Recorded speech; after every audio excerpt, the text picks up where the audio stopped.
Bismillahirrahmanirrahim. Assalamualaikum warahmatullahi wabarakatuh. Baik, Ananda sekalian, pada kesempatan kali ini kita akan mencoba mengimplementasikan dari flowchart yang sudah pernah kita buat, yaitu flowchart penjumlahan dua bilangan ke dalam bentuk coding, yaitu menggunakan coding C++ dan menggunakan compiler online. Dalam hal ini adalah Programmis. Sebelum kita mengetikkan coding, kita harus mengecek kembali flowchart yang kita buat. Ya, di sini kita akan mencoba membuktikan proses yang terjadi pada flowchart, di mana kita akan memulai dari persiapan, kemudian input, proses, sampai nanti keluaran. Pada flowchart ini kita sudah menyiapkan 3 variabel di dalam notasi preparation, yaitu variabel A yang digunakan untuk menyimpan bilangan atau angka pertama, variabel B untuk menyimpan angka atau bilangan kedua, dan variabel C digunakan untuk menyimpan hasil penjumlahan dua bilangan. Ini adalah tampilan flowchartnya. Kemudian kita akan coba perbesar. Nah, ini adalah bagian persiapan atau preparation yang dilambangkan dengan bentuk hexagon. Kemudian dilanjutkan berikutnya, yaitu proses input atau input variabel.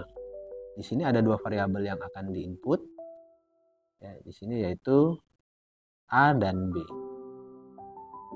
Selanjutnya, jika variabel A dan B sudah diinput, maka akan dilakukan proses C sama dengan A plus B, yaitu penjumlahan 2 variabel A dan A ditambah B yang hasilnya akan disimpan pada variabel C.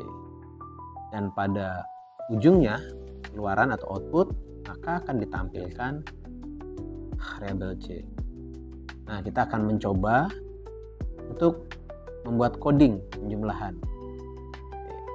seperti ini, mengikuti alur flowchart yang ada.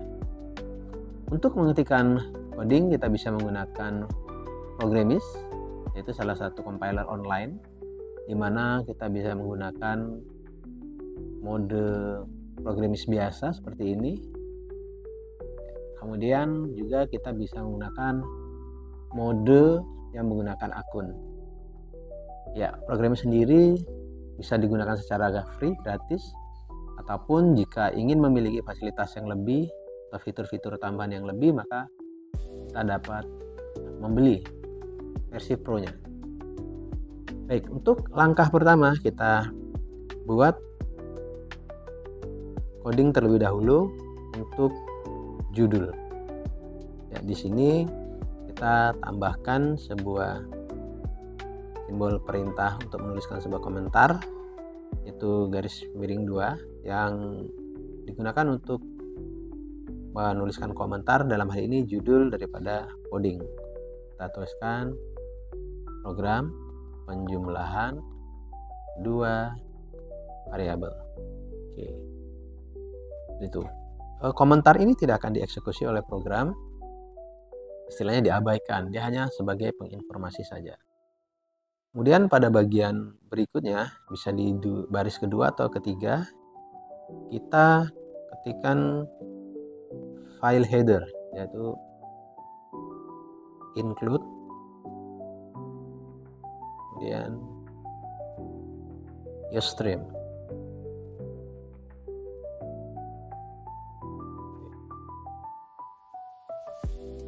Pada file header ini atau file atas ini, ya, bagian atas digunakan untuk mengaktifkan semua perintah-perintah yang akan kita gunakan nanti. Jadi ada perintah-perintah yang harus dimunculkan atau kita gunakan, harus memanggil perintah include. Oke. Kemudian kita masuk ke program utama seperti ini, int main, kemudian kita klik simbol kurung kurawal seperti ini dan otomatis akan muncul penutupnya. Selanjutnya kita akan mulai menyiapkan seperti flowchart tadi. Pada simbol preparation ada 3 variabel yang akan digunakan untuk proses penjumlahan. Yang pertama adalah variabel A, kemudian B, dan C. Oke, kita cek kembali. Ini ya, A, B, dan C. Oke, kita bisa berikan tipe data. Karena untuk penjumlahan maka kita menggunakan tipe data integer, yaitu int A, B, dan C. Nah, kita bisa memberikan komentar di sini yang menyatakan bagian ini adalah bagian preparation. Ya, preparation, persiapan. Jadi untuk menjumlahkan dua bilangan ini kita menyiapkan dulu variabel-variabel yang digunakan. Selanjutnya, setelah preparation, maka pada flowchart yang kita buat, langkah selanjutnya adalah input A dan B. Nah, kita akan panggil atau gunakan perintah input data pada C++. Dan kita beri komentar di sini input. Nah, adapun perintah untuk menginput adalah cin. Cin, kemudian seperti ini kita panggil variabel yang kita inputkan. Tadi ada 2, A dan B. Ya. Jadi di sini saya akan buat inputnya sesuai dengan flowchart ya. Input A dan B seperti ini. Langkah berikutnya yang ketiga, setelah preparation input maka akan ada proses. Kita masukkan proses di sini, yaitu C sama dengan A plus B. Oke, kita cek lagi flowchartnya apakah benar pada bagian proses C sama dengan A plus B. Ternyata benar. Dan selanjutnya bagian output. Bagian output atau keluaran kita akan menampilkan variabel C. Perintah pada C++ yaitu C out. Kemudian kita panggil variabel C. Kurang lebih seperti ini. Kalau kita perhatikan kode ini maka akan memiliki fungsi yang sama ya, atau tampilan yang sama dengan flowchart yang ada kita buat tadi. Oke, sebentar. Flowchart. Oke. Seperti ini.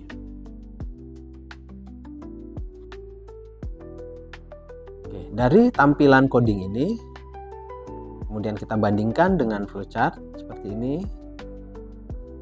Oke. Flowchart dan coding sudah sinkron, sudah sama proses yang terjadi. Ada preparation, ada input, ada proses, ada output. Seperti ini. Ya. Nah, langkah selanjutnya kita akan mengetes atau menjalankan coding ini apakah sesuai seperti yang kita inginkan. Kita klik tombol run. Oke. Ternyata di sini ada kesalahan, yaitu in function int main. Nah, di sini ada kesalahan. Kemudian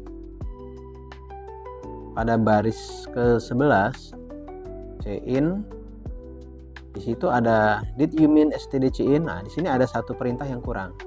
Jadi perintah std ini harus dilekatkan pada input cin. Tapi di sini kita bisa memanggil satu fungsi ya, yaitu using namespace std. Nah, ini satu fungsi yang digunakan untuk mengaktifkan fungsi supaya cin ini bisa digunakan untuk input. Jadi tidak harus mengetik std seperti baris pesan error. Oke. Dan kita running. Oke.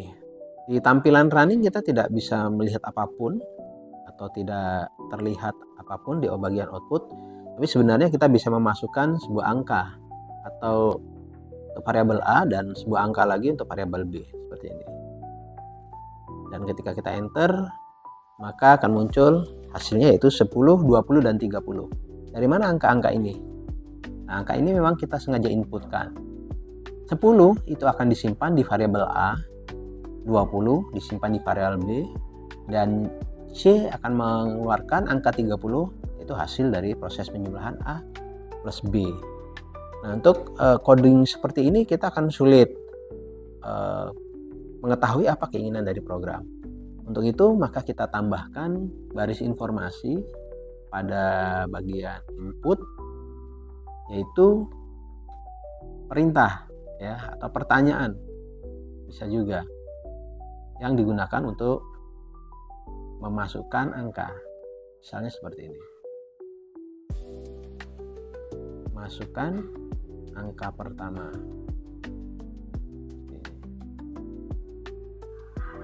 Oke. Kemudian ini untuk variabel A. Demikian juga untuk variabel B, cout.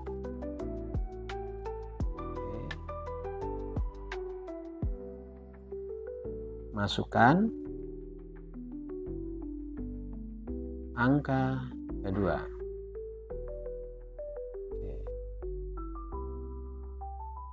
Sehingga ketika ini di running,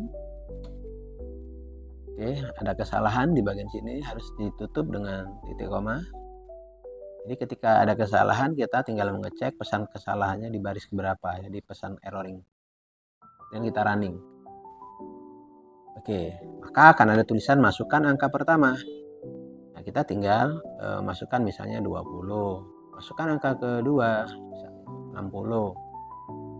Hasilnya adalah 80.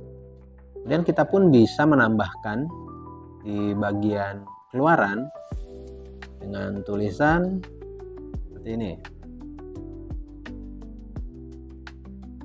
Hasil penjumlahan. Hasil penjumlahan.